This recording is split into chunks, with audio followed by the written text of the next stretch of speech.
Good afternoon. Can you hear me well? Yes? Okay, great. So welcome to this panel entitled Towards a European Strategic Culture. So as you guess, we will speak about European strategic cultures.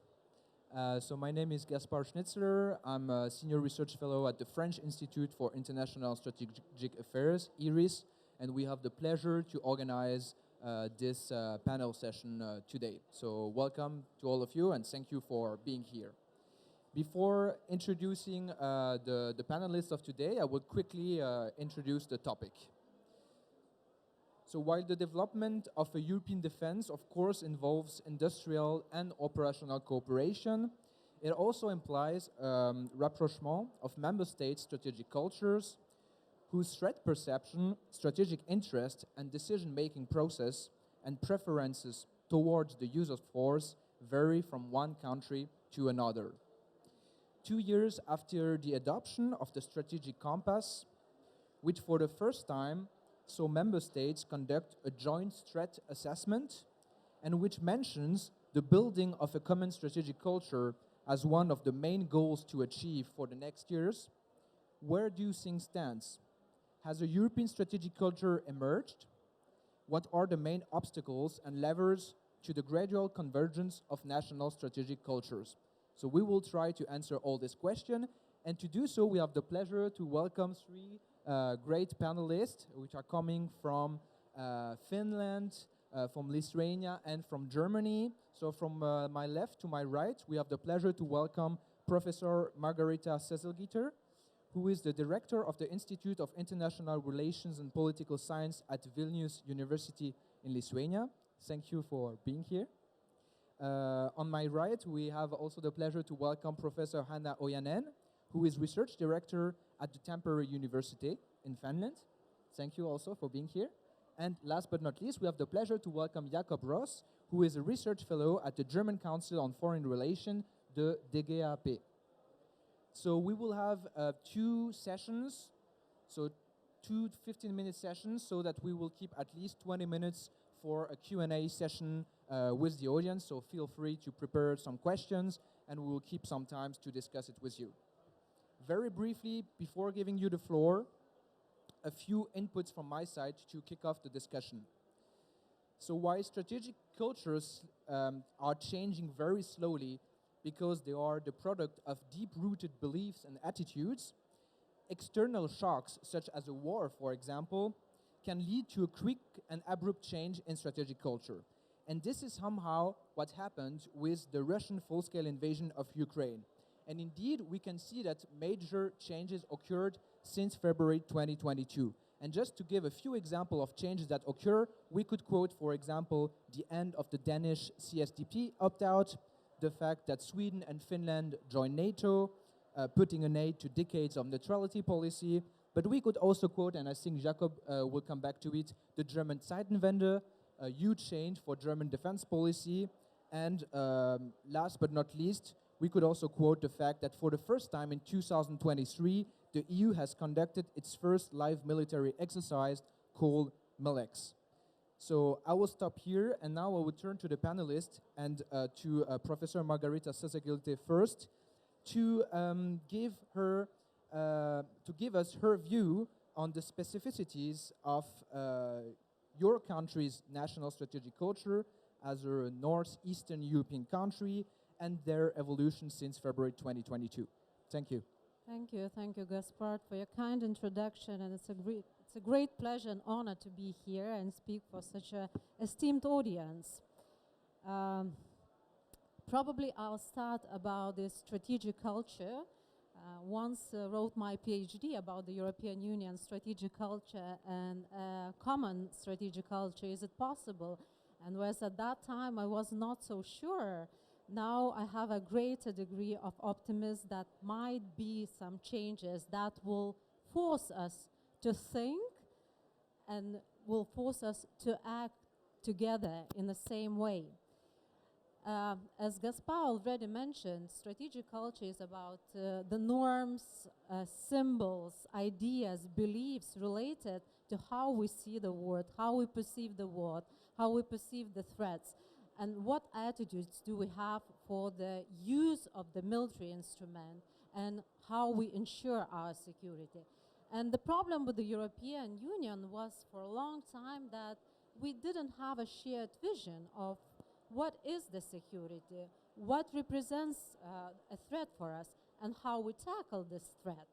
We had 27 visions, and the cost, it had a price, because the cost of European non-cooperation in, for instance, defense industry and the military domain was around 26 billion euros per year. That is roughly a budget, defense budget of Canada.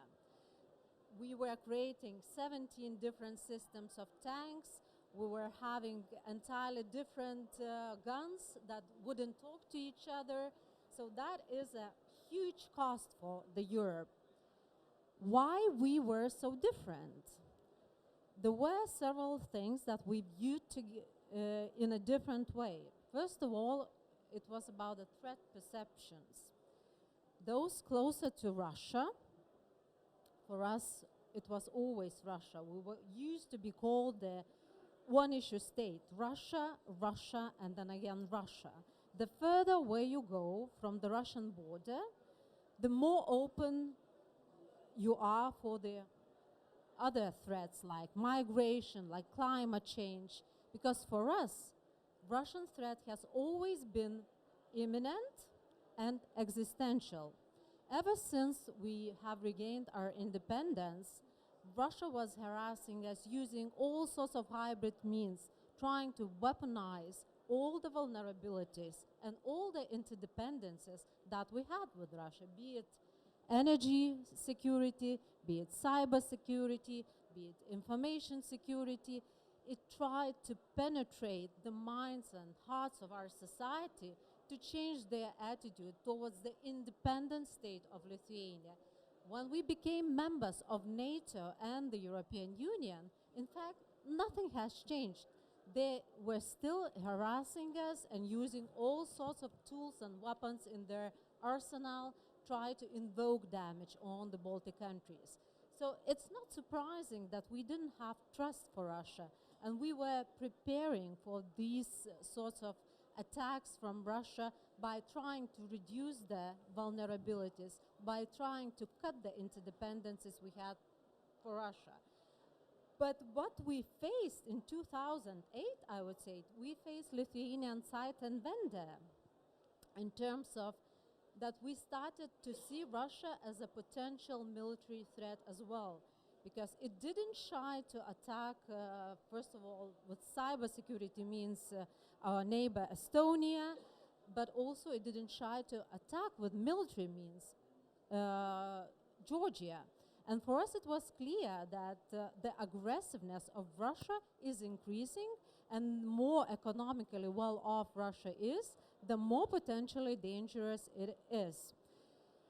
How we differed from other countries. So first of all, it was about the perception of Russia, what Russia could do it and what Russia is, but also about the necessity to strengthen the military instrument in order to protect ourselves from Russia. And it was not all the same all around the Europe. The closer you are to Russian border, the importance of military instrument is bigger. The last but not least, also for us, it was very clear that in order to respond to Russian threat, in order to deter Russian threat, US presence in the region is key. So without the US presence in the region, we do not stand any chances to protect, to defend ourselves vis-a-vis Russia.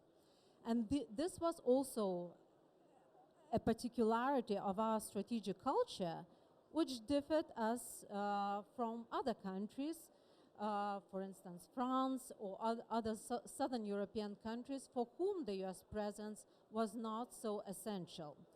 So these were three things that differed us a lot from southern part, from the western part of Europe.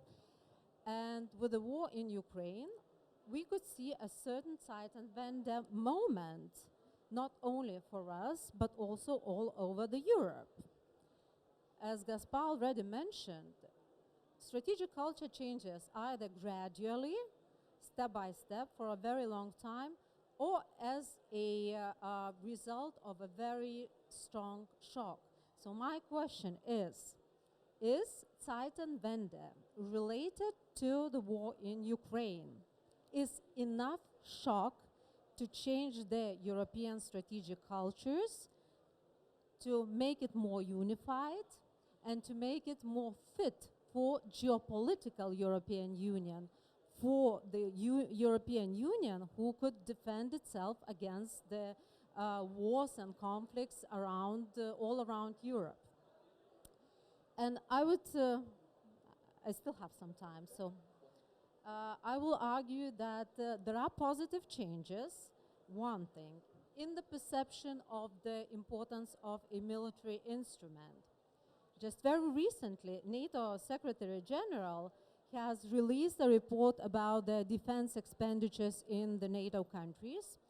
And overall expenditures in European members of NATO have increased since 2014, when it was 235 billion to 380 billion today. So it's a huge increase throughout these years. And we have seen that many of the European Union countries, NATO members, already spend around 2% of their GDP for the defense. But then, I would say that's a positive sign. But is this enough? And if you dive deeper, you could see that the majority of the increase of the budgets is happening in the eastern part of Europe. Baltic countries, Poland, Romania, those countries which feel really threatened by Russia. Moreover, if you look, if it is sustainable, and you check what legal acts were taken, were imposed, or will it have long-term political consequences, the picture is even more blurred, because countries didn't put these increases into their legal acts regulating budgets in the most of the cases. And last but not least, is this change sustainable? You have to look into the attitudes of the society. I would say that there is a lot of Zeitenwende in terms of the importance of the military instrument happening in the heads of decision makers. But if you dig deeper on what society feels about these changes, the figures are not so illustrative, because only 40 to 60% of society in many of the European countries think that the defense budget increase is the imminent and it is necessary.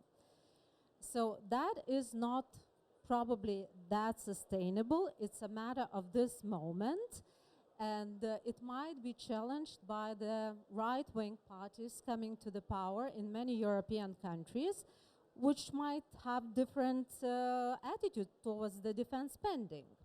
I'll mention two more things, not elaborating on them, and maybe I could elaborate on them during the Q&A session. Another part of Zeitenwende was perception towards Russia. And I think it has changed in many countries, Germany, France. But then again, having a quite optimistic picture, listening to the state's leader's speech, we have to dig deeper. Is it sustainable in the society? 18% of French are still sympathetic towards Russia. In Germany, 60% of Germans think that Russia is a threat, but they think it as a threat only in cyber domain. 17% of Greeks think that Putin has positive picture of Greece and wouldn't be very harmful for them. So these trends doesn't say for us that this change of strategic culture is sustainable and it's profound. And the last but not least is the importance of the US for the security of the Europe. And I believe that the majority of the countries in our region understand that the presence of the US is key for our security. Why? Because it's about the deterrence, which is a very psychological concept. And to deter Putin, you need to have the US, because that's how the brain of Putin functions. Plus, nuclear deterrence.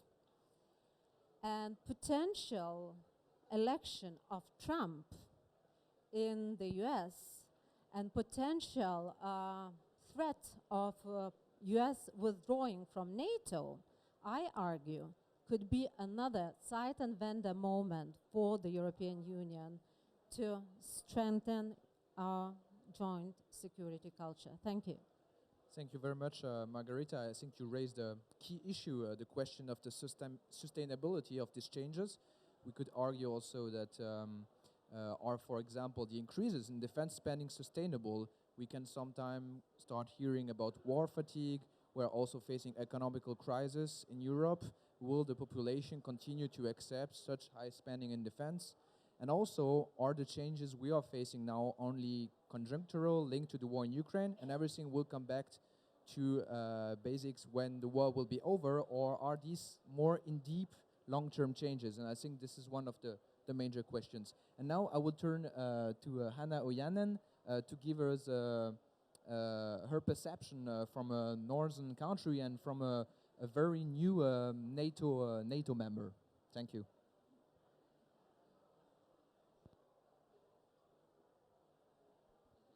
No, thank you. It is really a great pleasure and an honor to be here. Thank you very much. And what I would do is that I tackle first the question of national strategic culture and evolution, and then perhaps in the next round, or as you wish, tackle the question of the recipe for a European strategic culture. Talking about Finland, yes, a case of a complete reconsideration of strategy, yes, and I would say a start of a profound change of strategic culture, but only a start. Strategic culture doesn't change overnight. And all this, of course, as you all know, as a result of a Russian war of aggression on Ukraine 2 years ago. So in Finland, we see a reversal of approach, but we also see evolution, and this is what I would like to explain to you. We see a reversal, a change from what we used to have, the doctrine of credible national defense, to military alliance, from defending the territory alone to doing it together with others based on shared planning, and also committing to defending the whole territory of the alliance. So what was there before? If we start with the basic strategic questions of goals and means, I think the picture was really straightforward. The main or the only goal for Finnish defense forces was the defense of Finnish territory, intended against Russia, even though this was not explicitly mentioned. And the means for doing that were defense forces based on conscription, large reserves, some own defense industry, and above all, building very strong partnerships with civil society and the industries. So very much a territorial defense, not expeditionary.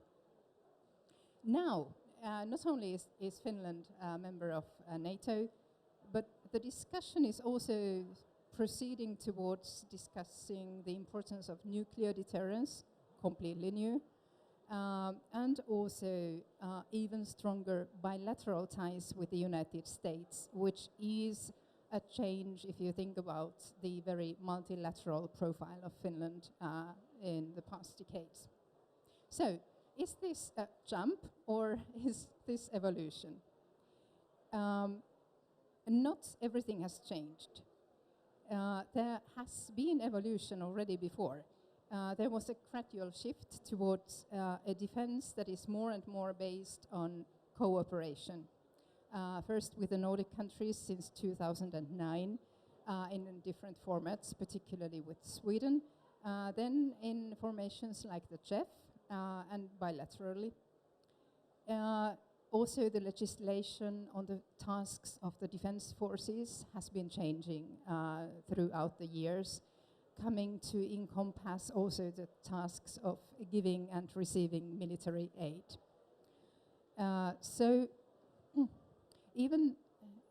And all this was a consequence of the participation in different military operations and also exercises. Before, though, all this was still framed differently as really only operations and exercises and never framed as defense as it is now. Finally, so there was evolution, there has been change, but not all is changing. I think, as we heard already, strategic culture is sticky, so to say. So it doesn't change that quickly. And we need to see also what are really elements of strategic culture and what are elements of strategy.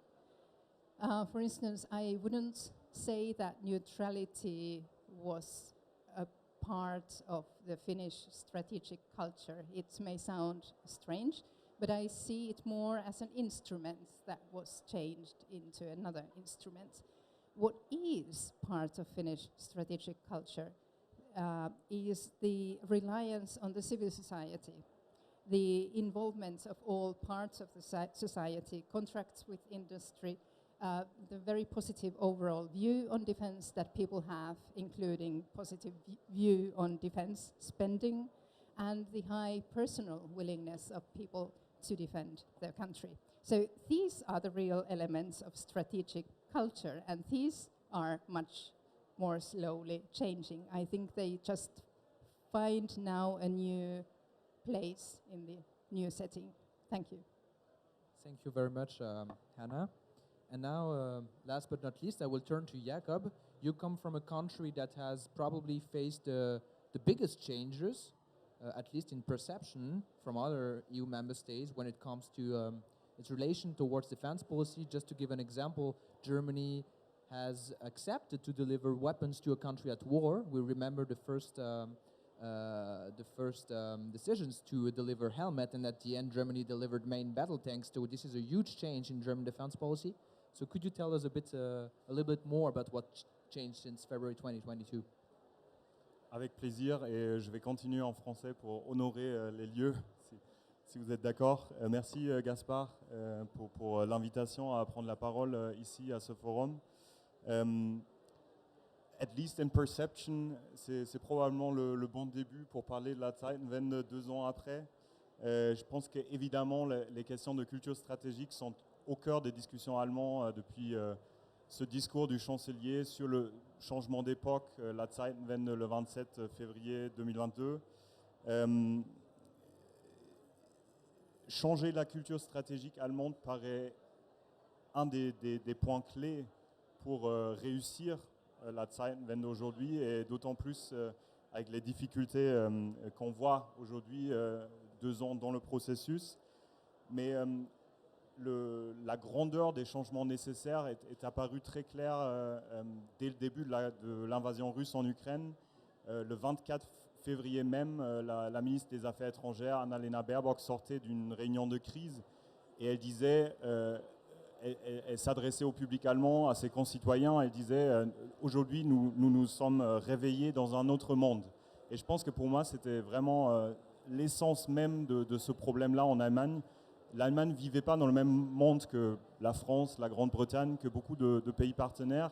L'Allemagne vivait profondément dans un monde qui pensait que la guerre c'était quelque chose du passé. C'était un monde bien, un monde idéal, quelque chose de très positif, mais on se rend compte avec cette guerre et les conséquences qu'on voit depuis, aussi avec ce qui se passe dans d'autres régions du monde d'ailleurs, que c'était une illusion. Il y a un diplomate allemand, un autre, Thomas Bagger, qui l'a aussi très bien expliqué. Il est cité dans un livre récent de Sylvie Kaufmann qui écrit sur la politique russe de l'Allemagne et qui dit dans ce livre que l'Allemagne était probablement le pays qui a le plus voulu croire à la fin de l'histoire de Fukuyama, qui en 89 voyait le chute du mur de Berlin et se disait enfin notre vision du monde, notre vision de l'unification européenne est achevée et maintenant il est à nous Européens de porter ce processus dans d'autres régions de la planète. Se croyait aussi en avance sur d'autres partenaires. Il y avait une certaine arrogance, je pense, en se disant que dépenser 2%, 3% de son PIB pour des questions de défense, pour les forces armées, c'était là encore anachronique et qui donc doit être réveillé en quelque sorte depuis le 24 février 2022 de cette illusion. Peut-être pour parler de quelques traits de la culture stratégique allemande, je ne vais pas rentrer dans les détails parce qu'il y a des experts qui connaissent beaucoup mieux dans la salle. Je viens d'apprendre qu'il y a plusieurs vagues de cette discussion-là, donc j'ai très peur des questions. Mais pour donner quelques traits, je pense, qui concernent plus le système politique et les discussions allemandes depuis 2 ans, vous avez, et on l'a vu ce matin dans la discussion que vous avez peut-être suivie dans l'amphithéâtre Foch, avec les députés, un parlement, le Bundestag, qui est très fort, qui pèse beaucoup dans les débats sur la politique extérieure et de défense en Allemagne.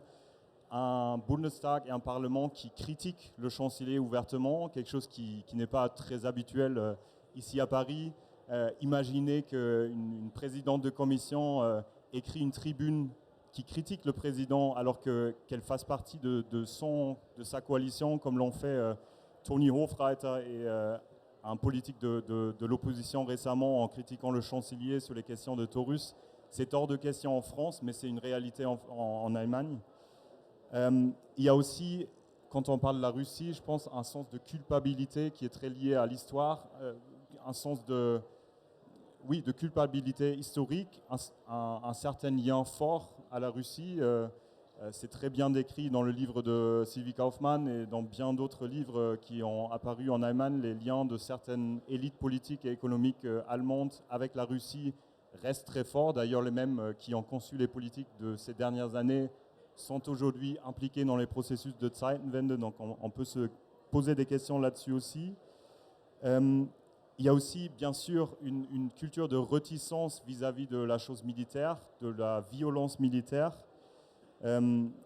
Pour revenir sur quelque chose qu'a dit Margarita à l'instant, et c'est très vrai, je pense, il y a une certaine paradoxe en Allemagne, puisque aujourd'hui, c'est la fondation Körber qui l'avait montré dans un sondage en 2023. 72% des Allemands sont favorables à plus de dépenses pour les forces armées, pour la Bundeswehr. 66% soutiennent plus de livraison d'armes à l'Ukraine. Mais 72% des Allemands sont aussi contre un leadership militaire de l'Allemagne. Donc nous avons d'un côté beaucoup de soutien pour dépenser plus, pour livrer plus d'armes, mais de l'autre côté toujours une réticence très très forte au sein de la population allemande pour prendre ce rôle de leadership qui n'existe pas, je pense, en France, et ça explique peut-être un certain nombre de conflits aussi de ces dernières semaines, avec d'autres sur lesquels on pourra peut-être revenir dans la suite. Je pense que depuis 2022, l'Allemagne peine à se transformer. Je pense que dans la relation avec la France, notamment, il y a des énormes différences. Vous avez fini avec la relation transatlantique. Je pense que c'est une différence profonde dans les cultures stratégiques allemandes et françaises. Évidemment, le fait que le chancelier se tourne vers Washington, vers Joe Biden, à chaque fois qu'il doit prendre des décisions stratégiques, qu'il doit sauter un pas, que ce soit sur le Taurus, que ce soit sur les léopards avant. Là, une énorme différence, évidemment, à Emmanuel Macron et la France. Mais je pense que c'est important d'avoir ces discussions-là. Et je constate, pour finir sur quelque chose de positif, que le terme de culture stratégique dans le débat allemand, dans le contexte de la Zeitenwende, est vraiment revenu en force. Ça se discute, et pas seulement sur des panels comme ici, dans les universités, dans les médias, et je pense que c'est quelque chose de très très positif. Thank you, Jakob. Probably it's the best example of national strategic culture coming closer together, a German speaking in France, in Paris, so thank you. Now that we discussed the main differences or specificities of national strategic culture, be it in the Central European country, Northern European and Eastern European country, I would like to try to answer actually the main question of our panel. How could we come closer within the EU? What do you think are the main levers and obstacles to a gradual convergence of national strategic cultures? And do you think that we can talk about the emergence of a European strategic culture? And I will start the second question round with Margarita Sazagite. Thank you, Gaspar. So what is the problem and what to do, if I understood your question correctly?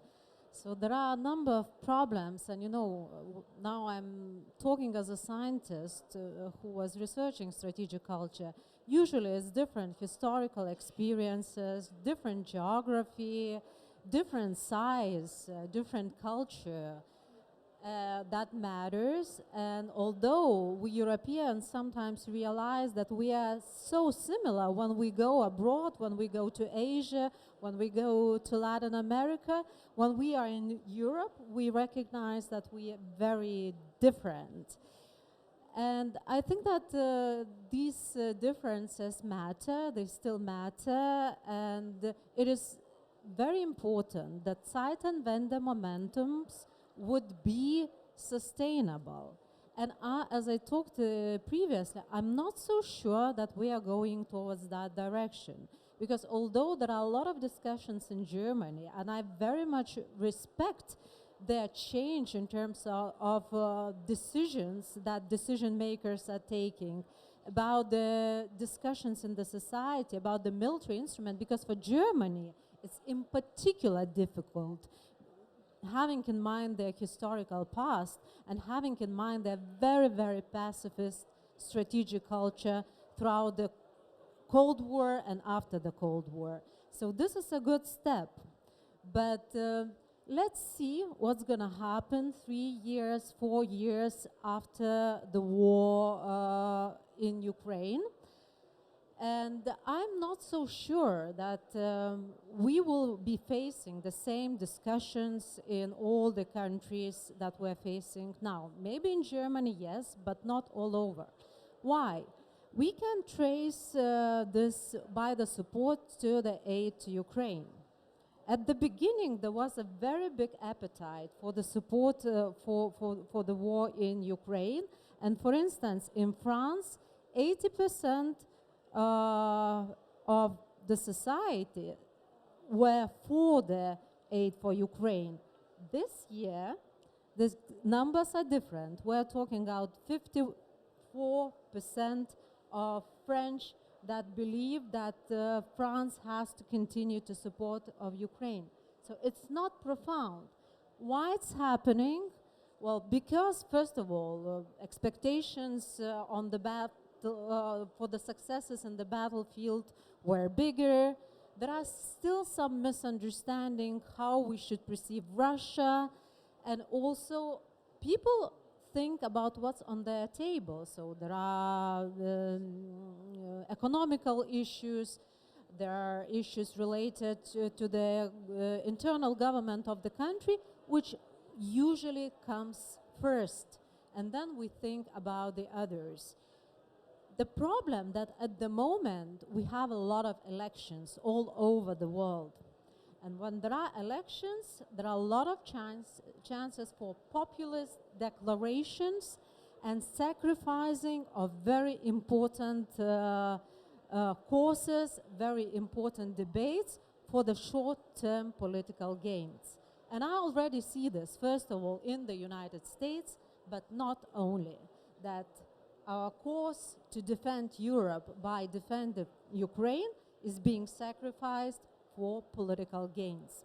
So that one thing that I am afraid, and that one thing that we have to fight if we want to have common strategic culture in the future. The most important causes should not be sacrificed for short political gains.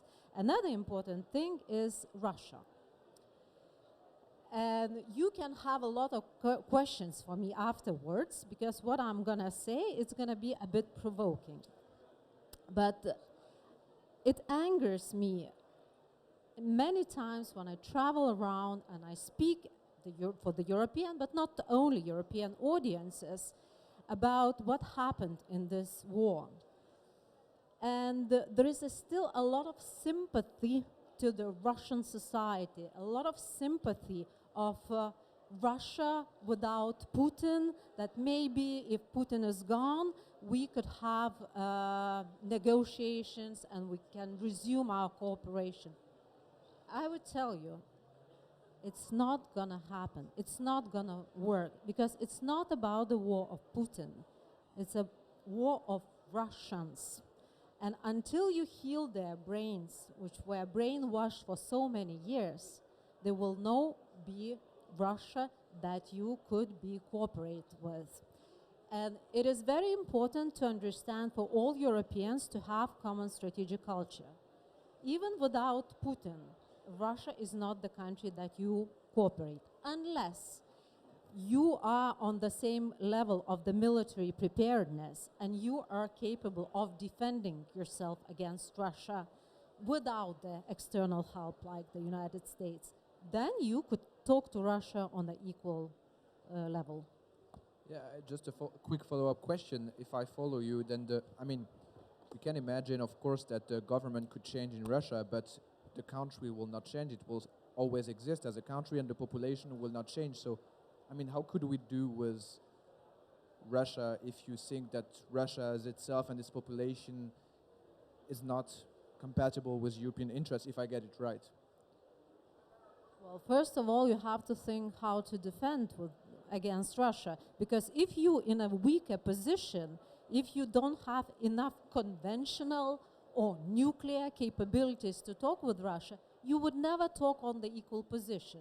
Then if you have it, so it changes the situation. Maybe then you can start talking and causing some changes in the Russian strategic culture. Because why this war has happened, it's a part of Russian strategic culture.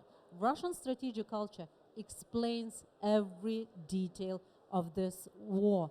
How they see the world, how they see their role in the world, with what means and tools they protect their national interest. For them, it's okay to protect national interest using the nuclear. So that's entirely different thinking that we are used to. And in order to talk to a country like that, it is very important to be prepared, be on the same level. Thank you, Margarita. Maybe just a few inputs, because we are talking about how we could come closer with our strategic culture and build a European strategic culture. And there have been a few initiatives in the past year we haven't mentioned yet. Maybe it's more on the operational field, but operational is key also to develop strategic culture. So we could, for example, quote as an example the establishment of the task force Takuba that was launched 2020 to bring several European special forces work together and cooperate in the fight against terrorism.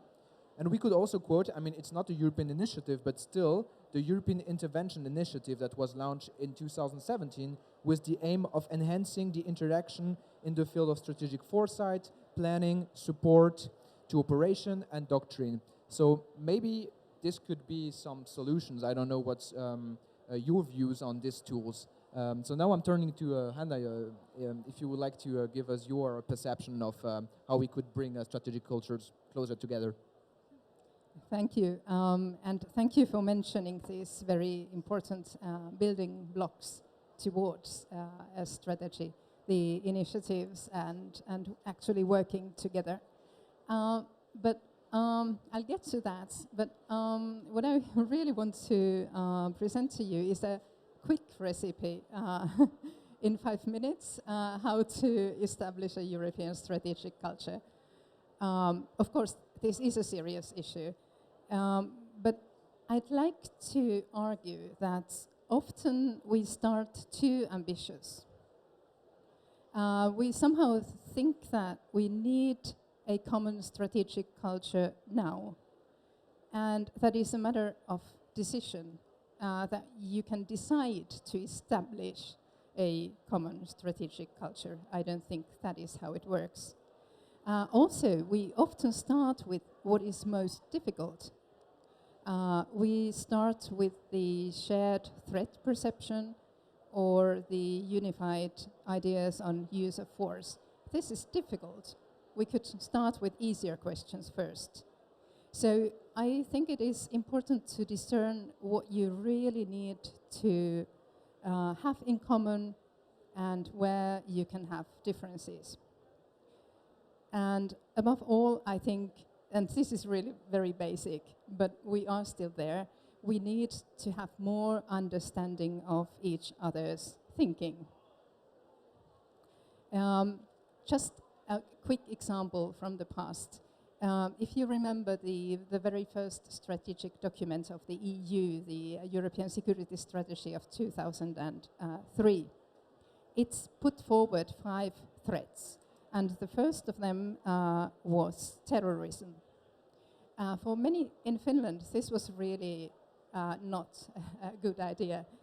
It was something much too far-fetched. It didn't concern us at all. Had it been territorial defense, yes, then that would have spoken directly to the Finnish people.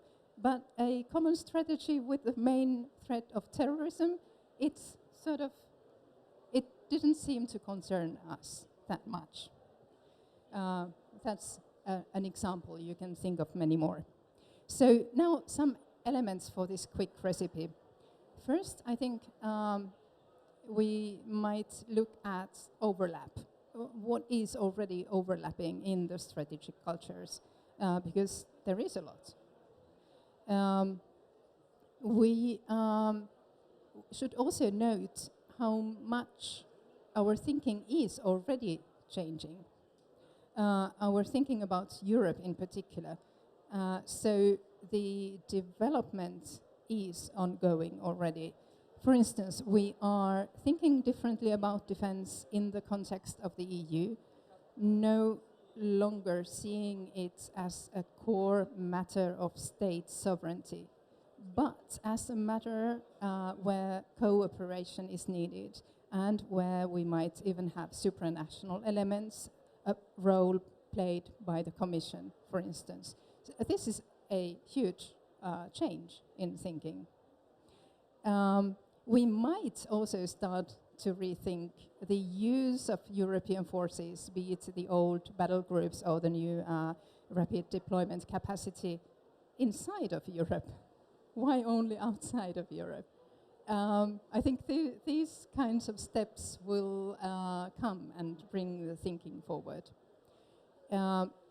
Finally, 2 more points in this quick recipe. I think it is fundamental to understand that all countries need to change their culture to some extent, or all countries change. It is not about one country giving a model to others and the others adopting that model. All change. And finally, I think what we need, and this is very concrete, I think we need more regular strategy work. Not just these strategies that come sporadically every now and then, with many years pass without any new strategies being formulated. So more work together on these documents. Thank you. Thank you, Anna. And now I'm turning to Jakob. I mean, you in Germany have a lot of very close cooperation with neighboring country. We could quote, for example, the cooperation between Germany and the Netherlands in the field of the land defense industry and the army. But there are also other frameworks. Maybe we could say that the European Sky Shield Initiative is also a framework to make countries come closer together in terms of doctrine, for example. So what's your view on how we could make strategic cultures come closer and maybe build a European strategic culture? Bon, je vais éviter la Sky Shield Initiative en France, mais je pense que quand on parle du couple franco-allemand, de la relation franco-allemande, le rapprochement des cultures stratégiques, c'est vraiment quelque chose qui est avec nous dans les débats depuis des décennies. C'est ancré désormais dans les traités bilatéraux depuis 2019. La signature du traité d'Aix-la-Chapelle, ça figure dans un traité bilatéral, donc c'est vraiment institutionnalisé en quelque sorte en tant que processus. Mais je suis personnellement de plus en plus convaincu que c'est le processus de rapprocher les différentes cultures stratégiques européennes. Ce n'est pas quelque chose qui peut être imposé par le haut, par les politiques, par des traités, par les déclarations politiques, mais c'est plutôt quelque chose qui doit émerger de l'opérationnel, du niveau tactique, enfin vraiment du bas en quelque sorte, de ceux qui à la fin implémentent les stratégies militaires, économiques, tout ce qu'il y a.